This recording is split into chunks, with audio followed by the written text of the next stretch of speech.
বুধবার ১৯ আগস্ট জেলা শহরের পুরাতন স্টেডিয়ামে আলিশান রেস্টুরেন্টের উদ্যোগে একটি কনসার্টের আয়োজন করা হয়েছিল।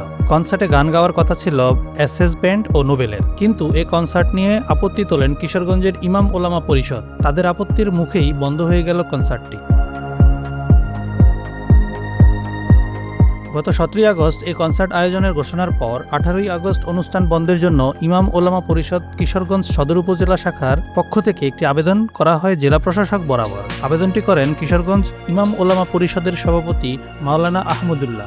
৭২ ঘন্টা ময়েশ্চার লোক সমৃদ্ধ লিলি বডি ওয়াশ, শিয়া বাটারের গুডনেস স্কিন রিপেয়ার করে রাখে সফট ও গ্লোয়িং।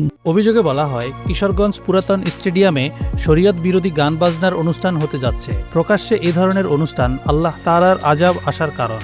যদি এরকম প্রোগ্রাম অনুষ্ঠিত হয় তাহলে পরিস্থিতি ঘোলাটে হওয়ার সম্ভাবনা রয়েছে। আমরা চাইতেছি না কিশোরগঞ্জে এরকম একটা কিছু হোক, অতীতেও হয় নাই, এখনো যেন না হয়। এটা এই জন্য আমরা ডিসি সাহেব, এসপি সাহেব, পুলিশ আর যারা আছে সবার কাছে আমরা অনুলিপি দিছি।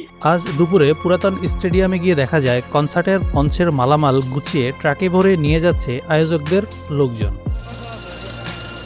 কনসার্ট আয়োজক প্রতিষ্ঠান আলিশান রেস্টুরেন্টের মালিক মোহাম্মদ ইব্রাহিম খলিল ভিডিও বার্তায় কিছু বলতে রাজি হননি। এ বিষয়ে কিশোরগঞ্জের জেলা প্রশাসক সোহানা নাসরিন বলেন, কনসার্টটা হচ্ছে না, যে ওনাদের নিজেদের প্রতিষ্ঠানের লাইসেন্স নেই।